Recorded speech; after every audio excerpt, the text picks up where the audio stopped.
Economics. So இந்த economics அப்படின்னு எடுத்துக்கிட்டோம்னா, இந்த எக்கனாமிக்ஸில் நம்ம பல சிம்பிளாக சொல்லணும் அப்படின்னா டெவலப்மெண்ட். இந்த நாடு வளர்ச்சி அடையணும் அப்படின்னு வந்து பார்த்தோம்னா, அதில் நம்ம பொருளாதாரம் உயரணும். அந்த பொருளாதாரம் உயரத்துக்கு எது தடையாக இருக்குது அப்படின்னு வந்து பார்த்திங்கன்னா, நம்ம நாட்டில் இருக்கிற வறுமை, வேலையின்மை, அதுக்கப்புறமா வந்து பார்த்தோம்னா மக்கள் தொகை. ஸோ இந்த மாதிரி பல ரீசன்கள்லாம் சொல்லலாம். ஸோ இந்த எல்லா குறைபாடுகளையும் நிவர்த்தி பண்ணுறதுக்காக தான் நம்ம என்ன பண்ணுறோம் அப்படின்னா திட்டங்கள் போடுறோம்.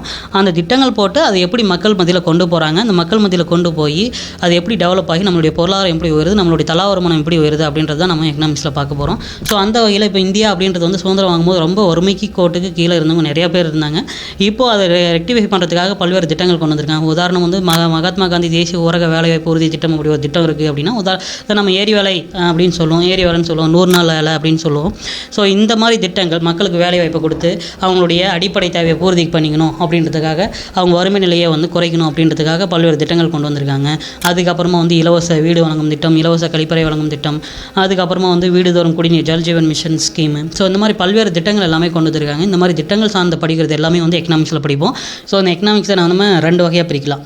ஒன்று வந்து என்ன அப்படின்னு வந்து பார்த்திங்கன்னா இந்த திட்டங்கள், இன்னொன்று வந்து என்னது அப்படின்னு வந்து பார்த்திங்கன்னா நிதி சம்மந்தமாக படிக்கிறது. ஸோ திட்டங்கள் அப்படின்னு எடுத்துக்கிட்டோன்னா, இப்போ வறுமையை போக்குவதற்கான திட்டங்கள், வேலையின்மையை போக்குவதற்கான திட்டங்கள், அதுக்கப்புறமா வந்து பார்த்தோம்னா பெண்கள் முன்னேற்றத்திற்கான திட்டங்கள், பெண்கள் பாதுகாப்பதற்கான திட்டங்கள், அதுக்கப்புறம் பொருளாதார லெவலில் இளைஞர்களுக்கு வேலைவாய்ப்பு வழங்குவதற்கான திட்டங்கள், இந்த மாதிரி பல்வேறு திட்டங்கள் கொண்டு வந்திருக்காங்க. செல்ஃப் எம்ப்ளாய்மெண்ட் ப்ரோக்ராம் இதெல்லாமே வந்து கொடுப்பாங்க. இளைஞர்களுக்கான வேலைவாய்ப்பு முன்னேற்ற திட்டம், சுய தொழில் செய்வதற்கான திட்டங்கள், இந்த மாதிரி பல்வேறு திட்டங்கள் கொண்டு வந்திருக்காங்க. இது எல்லாமே எக்கனாமிக்ஸில் வரும். அடுத்து இன்னொரு பிரிவு என்ன சொன்னோம் அப்படின்னா நிதி நிதி அப்படின்னு எடுத்துக்கிட்டோம்னா, இப்போ பட்ஜெட் அப்படின்னு எடுத்துக்கிட்டோம்னா வரவு ஒன்று செலவு ஒன்று அப்படின்னு இருக்குங்க. ஸோ இந்த வரவு எப்படி எந்தெந்த மூலமாக வந்து நமக்கு என்னென்ன மாதிரி வரவுலாம் வருது, அது எப்படிலாம் செலவு பண்ணுறோம் அப்படின்றது நம்ம தணிக்கை சிஏஜி போடுவாங்க. ஸோ அந்த மாதிரி இந்த வரவு செலவு விவரங்கள், இது மூலதனம் எங்கே இருக்குது, எதுக்கெலாம் கொடுக்குறோம், வருவாய் மூலதனம், இந்த மாதிரி பல்வேறு இது எல்லாமே வந்து பார்த்திங்கன்னா நிதி சம்மந்தமாக நம்ம படிக்கிறோம். இது மோஸ்ட்டாக அந்த ஃபைனான்ஷியல் சம்மந்தமாக இருக்கிறது எல்லாமே வந்து பார்த்திங்கன்னா 12th புக்கில் வரும். இது ஃபஸ்ட்டு இதுக்கு முன்னாடியெல்லாம் வந்து பார்த்திங்கன்னா 5 ஆண்டு திட்டங்கள் அப்படின்றது போட்டிருந்தாங்க. இப்போ 2014 வந்து 2015 ஜனவரி 1 நிதி ஆயோக் அப்படின்றது கொண்டு வந்திருந்தாங்க.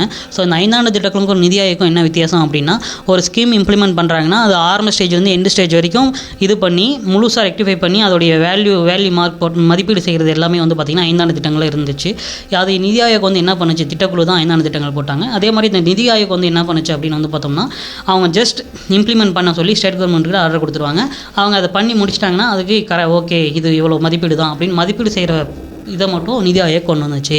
ஸோ இந்த மாதிரி தான் வந்து இந்த திட்டங்களாக இருக்கட்டும், இந்த நிதி சம்மந்தமாக இருக்கட்டும், எக்கனாமிக்ஸில் மோஸ்ட்டாக இப்படி தான் கேட்பாங்க. இதில் எவ்வளோ கொஷின்ஸ் கேட்கலாம் அப்படின்னு வந்து பார்த்திங்கன்னா 6லேருந்து 8 கொஷின்ஸ் வரைக்கும் கேட்கலாம்.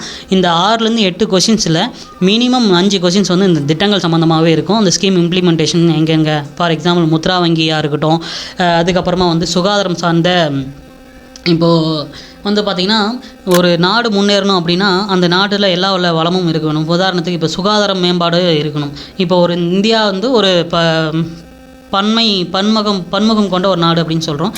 ஸோ அத்தகைய நாட்டில் வந்து சுற்றுலாத்தலம் அப்படின்றது ஒரு முக்கியமான நிறைய ஸ்பாட் எல்லாமே இருக்குது. ஆனால் வந்து மக்கள் வந்து பார்க்கும்போது இங்கே பல்வேறு கழிவுகளும் நோயுற்ற மக்களும் இருக்காங்க அப்படின்னா, அந்த மாதிரி நேரத்தில் இங்கே வந்து யாருன்னா வருவாங்கன்னு ஆசைப்பட்டாங்கன்னா கண்டிப்பாக வர மாட்டாங்க. ஸோ அதனால் என்ன பண்ணுறாங்கன்னா சுகாதாரத்தில் மேம்படுத்தணும் அப்படின்றதுக்காக வீடுதோறும் வந்து இலவச கழிப்பறை திட்டம் தான் கொடுக்குறாங்க. அதுக்கப்புறமா குடிநீர் அப்படின்றது வந்து மக்களுடைய தேவைக்காக எது கொடுக்குறாங்க அப்படின்னு வந்து பார்த்திங்கன்னா, தண்ணி குடித்து நிறைய குழந்தைங்க வயிற்றுப்போக்கு ஏற்பட்டு நிறைய குழந்தை இறப்பு விகிதம் வந்து அதிகரித்ததுக்கான காரணம் வந்து சுகாதாரமான குடிநீர் கிடைக்காதான் காரணம் அப்படின்றதுக்காக சுத்தமான குடிநீர் வழங்கணும், ஒவ்வொரு வீட்டுக்குமே வந்து இலவசமாக குடிநீர் வழங்கணும் அப்படின்றதுக்காக தான் அந்த ஜல் ஜீவன் மிஷன் அப்படின்ற ஸ்கீமை கொண்டு வந்தாங்க. அதே மாதிரி வீடுதோறும் வந்து இந்த கழிப்பறை வழங்கும் திட்டம், தனிநபர் இல்ல கழிப்பறை திட்டம், இந்த திட்டத்தின் மூலிமா என்ன பண்ணுறாங்க அப்படின்னு வந்து பார்த்திங்கன்னா ஸ்வச் பாரத் மிஷன் அப்படின்னு சொல்லுவோம். இந்த மாதிரி ஸ்கீம் இம்ப்ளிமெண்டேஷன் பண்ணனால மோஸ்ட் ஆஃப் த பீப்புள் வந்து அவுட் சைடு இது வெளியே வந்து போகாமல் எல்லாருமே பாத்ரூமாக போகிறனால சுகாதார சீர்கேடு ஏற்படாது அப்படின்னு வந்து சொல்லியிருக்காங்க. இது மிகப்பெரிய இந்தியா வந்து 2016 இந்த ஸ்வச் பாரத் மிஷன் அப்படின்ற ஸ்கீமை இம்ப்ளிமெண்ட் பண்ணாங்க. 2019 மிகப்பெரிய உலக லெவலில் சாதனை பண்ணியிருக்கு சுகாதார இதில். ஸோ இது வந்து ஐநாவுக்கு இதுக்கு ஸ்பெஷலாக அவார்டே கொடுத்துருக்காங்க இந்த திட்டத்துக்காக. ஸோ இந்த மாதிரி பல்வேறு திட்டங்கள் எல்லாமே கொண்டு வந்தது நம்மளுடைய பொருளாதாரத்தில் தான். ஸோ அந்த பொருளாதாரத்தில் 6லேருந்து 8 கொஷின்ஸ் கேட்குறாங்க. இந்த 6லேருந்து 8 கொஷின்ஸில் ஸ்பெசிஃபிக்காக எந்த புக்ஸை படித்தா வந்து அதிகமாக மோஸ்ட்டாக இம்பார்ட்டண்டாக இருக்கும் அப்படின்னு வந்து பார்த்திங்கன்னா 11th எக்கனாமிக்ஸ் படித்தா போதுமானது. நிதி சம்மந்தமாக படிக்கணும் அப்படின்னு எடுத்துக்கிட்டோன்னா 12th எக்கனாமிக்ஸ் படிக்கலாம்.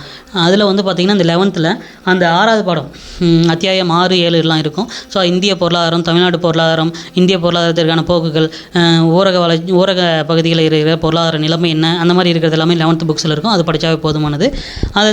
அதை தாண்டி 6லேருந்து 10 வரைக்கும் படிக்கணும்னா 6வது 7வது புக்கில் ஒன்றுமே பெருசாக இருக்காது.